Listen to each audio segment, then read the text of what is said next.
Good morning, Ratman. I'm your host, Che1Million. That's a really obscure joke, and Corgi isn't here today because she's been busy with some stuff and I have been very not on schedule, hence why this episode is already 2 days late. I was in the mountains for a little bit, as I am wont to do, so it was easier to not have to worry about the scheduling Corgi through all of this and editing to audio tracks so I could, get it out the day that I am recording this. Today's episode is brought to you by Rats. Also us. Go check out that short. So we're going to do it a little bit different today. Very different. I'm not going to do the fun summary thing I do.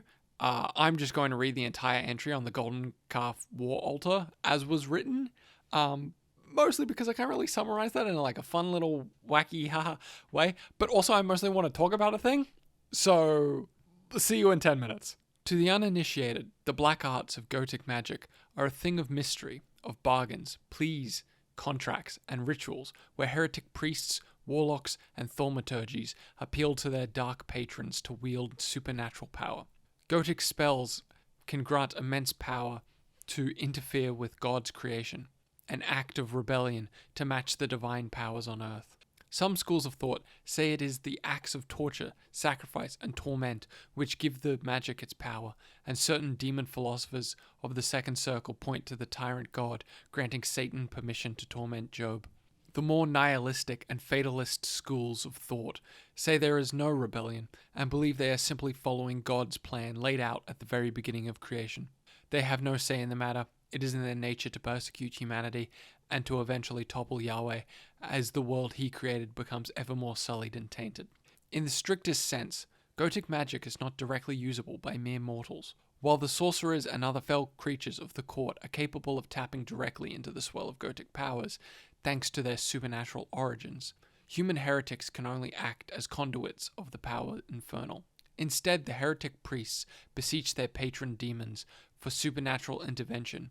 In return, the lords of hell then demand their followers to kill for them, both on the battlefield and by dragging innocents to the desecrated altars erected in their name. One of the most insidious gifts the demon lord bestows upon their dark ministry is the unnaturally long life. It is the most fervent wish of most heretic users of Gotic magic to extend their lifespans so that they can enjoy the fruits of luxury for longer than any faithful noble or rich merchant ever could. Addicted to the power and opulence of their status, they become ever more desperate to halt the march of time. Such heretic priests find that the rejuvenation they have granted wanes faster after each new sacrifice, driving them to commit ever-worsening atrocities in their quest to postpone death. In return for these diminishing extensions of their life, their patron will demand them to take greater risks to achieve their aims. The end is always the same. The devil will have his due, and the souls of their servants will go to their fiery doom, replaced by new, even more ambitious supplicants. Thus, many heretic warbands travel with an altar dedicated to their fell patrons. Of all the myriad obsidian tables, sacrificial stones, totems, and graven images, it is the blasphemous idols of the Golden Calf that are the best known and most dreaded by the faithful. During major invasions, entire processions of war altars come forth with the heretic armies. The largest ones are towering statues, their fires tended by scores of heretic priests wielding knives and staffs. They are often mounted on tracked vehicles, standing on high daises that they can be brought to the front. There, the heretic priests can tap into the aura they emanate when victims are tossed into the fire within. These idols represent slaughter on an industrial scale, for many of the greatest heretic weapons require the reality warping corruption of Gotic magic to function. The dreaded heretic artillery uses shells encased in Gotic ruins, which cause madness as well as physical destruction. Without the black touch of the winds of Gotic magic, the sentient barbed wire would simply fall into an inanimate state. Competition for the most extravagant and gaudy idols is fierce between their demon lords, and none more so than the rivalry between the serpent head of the court, reflecting the poisonous politicking of hell itself. Many lordly demons use the altars of the Golden Calf as a conduit between themselves and their followers. Mammon claims them solely for himself as a symbol of his wealth and rapacity, but it is Molech, the current serpent head of envy, that is the most keen of all infernal nobles, in urging his followers to bring ever more victims to die in the fires beneath the golden calf. The roots of Molech's envy run deep into the time before time. As a lordly seraphim, he yearned to create followers of his own, but this was one thing he could never have, and when he learned that even the lowliest humans were given the gift of life and a promise of creation, a boon denied to Molech despite his exalted status, his jealousy turned into envy that slowly consumed and corrupted him. Eons have passed since the first rebellion, yet nothing has changed. Despite his adoring throngs of worshippers, Molech lacks the thing he craves the most, the power of creation. Missing the true ability to create life, Molech's envy for creation knows no bounds. In his bitterness, he covets child sacrifices above all, as it denies these beloved fruits of creation from the followers of his hated father. Heretics in Molech's service know that capturing entire families will reap them the greatest reward when they bring the captives to the golden, belching smoke and radiating withering heat. It is Molech's will that the parents see their offspring perish, their anguish being the only thing able to temporarily soothe the envy that gnaws at him day and night. Thus Molech is known as the devil that bathes in the blood of children and the tears of their mothers to quell the envy that gnaws at his very being in his palace in the sixth circle of hell. He is lost in the labyrinth of his own jealousy and ego. To compensate, it is Molech who creates the largest numbers of servants of the court, yoke fiends and sorcerers and hell knights using blackened shards of broken fallen angels to give them a semblance of life. But in his black heart he knows that they are counterfeits, creatures that can only multiply by diminishing themselves, and charred remains of their divine origin weakening with every new generation. So Molech's envy burns ever brighter, matching the sacrificial fires on the altars of the golden calf. So for interest of just covering some ground that is completely unrelated to exactly what I wanted to talk about, but for those unaware, Molech is a god referenced a few times in the Bible, primarily in Leviticus, which I recommend reading because it's a fucking trip. It's the part of the Bible that has all the laws, and some of them are insane. They got a whole thing about lizards. They really love the term ritualistically unclean. But the long and short is it's basically like, hey, we play a little loosey-goosey with the rules. Sometimes you do stuff. It's a whole process to get back into my good book. But if you send your kids to Molech, whether you are a Jew or just a guy who happens to be within my lands, my people will fucking kill you. We will ostracize the fuck out of you, and you won't be able to be with your people. Also, if you don't fucking kill the prick, I will ostracize the fuck out of all of you. I don't give a shit. Fuck you. I am your Lord God. Is the basic gist of the part of Leviticus where they talk about Molech. There is also some scholarly argument that Molech is a form of sacrifice rather than a god, like a child sacrifice to God rather than a god that wants child sacrifices, because Molech is never really mentioned outside the Bible, unlike other gods in the Bible. Not really educated enough to comment on that. Also, I do mean gods. Early Judaism is polytheistic, and all of that is still in Jewish and Christian texts. In general, Christian theological thought, and presumably Islamic and Jewish as well, though I'm not as versed, they are instead demons. Hence Molech in Trench Crusade being represented as a fallen angel rather than an actual god, because they want to claim monotheism in a religion that wasn't founded within monotheistic stuff, so later versions have to kind of, as it were, retcon into what the fuck is the reference to all of these gods. Also, the golden calf is a reference to the book of Exodus, where the Israelites couldn't wait 5 fucking seconds for Moses to get his 10 commandments, so they built a golden cow and started worshipping it. But now, to the part I really want to focus on, and the part that really got me thinking, let's just run this back for a moment. The more nihilistic and fatalist schools of thought say that there is no rebellion, and believe they are simply following God's plan laid out from the very beginning of creation. They have no say in the matter.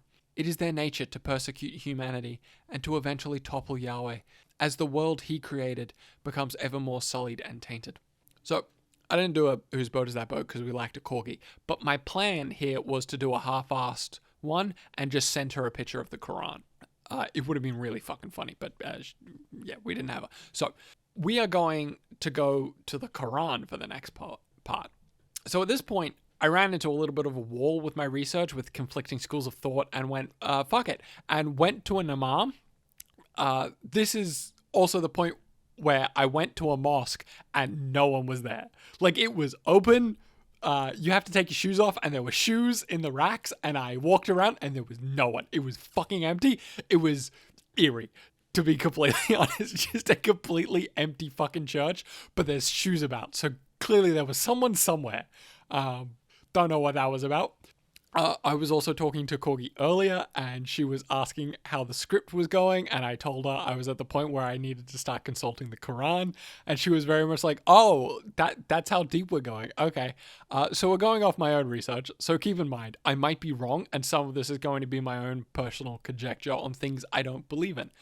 So let's go. So Satan in Islam is a figure by the name of Iblis. When God created Adam, he ordered all the angels in heaven to bow to his creation, and Iblis refused. Instead going, nah, I'm just better than him. God then kicked him out of heaven, and then later brought him aside and was like, yo, man, what the fuck was that about? Why did you say that? Like, seriously? It reads like when a kid says something out of pocket, and their parent is just like, I'm not even disappointed, just confused where that came from.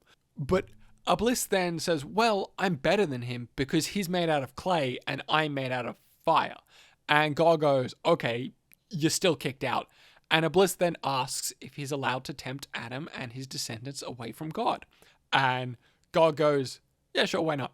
Now, the thing about Iblis is there are two schools of thought when it comes to him. One is that he is a jinn. The Quran I was reading specifies him as a jinn.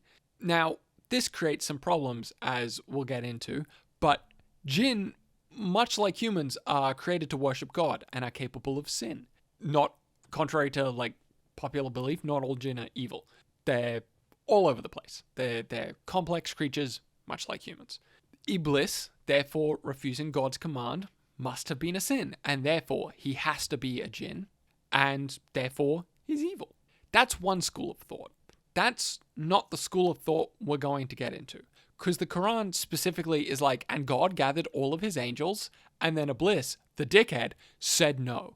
Now, some scholars, and apparently most of Sunni Islam, is like, that would be pretty weird if God gathered all the angels in heaven and one random jinn to tell them about the cool thing he's made. But angels are incapable of sin. Therefore, denying God's request cannot possibly be a sin. So the belief that Iblis is an angel creates this weird situation where he is incapable of sinning. Then how could he deny God? The belief being that, in a way, he didn't, bowing to the belief that all history is predetermined. So Iblis's defiance is not a choice made of sin, but a choice forced upon him. And then the subsequent agreement with God to tempt Adam and his descendants was a role given to him to try and tempt those away from God, to sort out the true believers from those who aren't. His role in heaven is the tempter. His role as an angel is the tempter, as you know, in Christian mythology and a lot of mythologies. All these angels and the archangels all have specific roles. You know, God's sword, God's voice, so on and so forth. This is God's tempter. The thing about it creating problems is more that it's just the idea that Iblis is not a figure to be hated, but more a necessary part of God's plan. Does, in fact, sound like some Iblis propaganda to take people away from God. And, you know, you get people being like, that sounds like some Satan worship that you're doing over there. And they're like, no, it's just, I don't know. I personally quite like the idea of Iblis being a fulfilled role within, but that's, you know, my own personal conjecture and belief of a thing, again, that I don't believe in. But if I was to believe in it, I like the idea more of, instead of just, it approaches the problem that a lot of people run into with religion is, well, why does God allow evil? Like, either God can stop Satan or he can't. Which one is it? And they go, well, it's both. He can. He chooses not to because that is simply the role that is fulfilled. It's not a great choice, but it answers a question that everyone runs into. So, going back to the quote for a moment, they are simply following God's plan laid out at the very beginning of creation. Very much aligns with some Islamic view on Iblis. As an aside, I feel like people don't seem to realize just how many Muslim sects they are and how differing they can be. Like, the Sufis have the whole own view on Iblis, and I'm not even getting into the Sufis. They're fucking wizards. But to close out, do I think this is what they're going for in Trench Crusade? Probably not. But it does draw on all Abrahamic mythologies, and there is a precedent set in Islamic thought that Satan is simply following God's plan. Applying that to the setting, maybe everything is going exactly as God wants. I mostly just wanted to use this as an excuse to talk about a thing I learned about many years ago and just always want to talk about. I read this, saw that, and went, I could talk about Iblis! That's it for this week. Sorry I was late. I was busy, and the whole failure with going to a mosque happened. And there won't be a video next week, maybe. If there is, it'll be very different. It's a different approach to the same quote, is the best way to describe it. It's it's sort of a Trench Crusade theory crafting thing. Again, about the same quote. I've been toying with it. If I can make it enjoyable. If I can't make it enjoyable, that video won't come out because it's not interesting. It's not enjoyable. But if I can talk about it in a way that's actually interesting, I'll make the video. And then hopefully the following week, the Cathay video should come out. I do have the Cathay Arcane Journal there on my shelf, ready to work on. I just need to I'm just trying to adjust to my new schedule, and hopefully it'll all be sorted out soon. But thank you for watching, and see you then.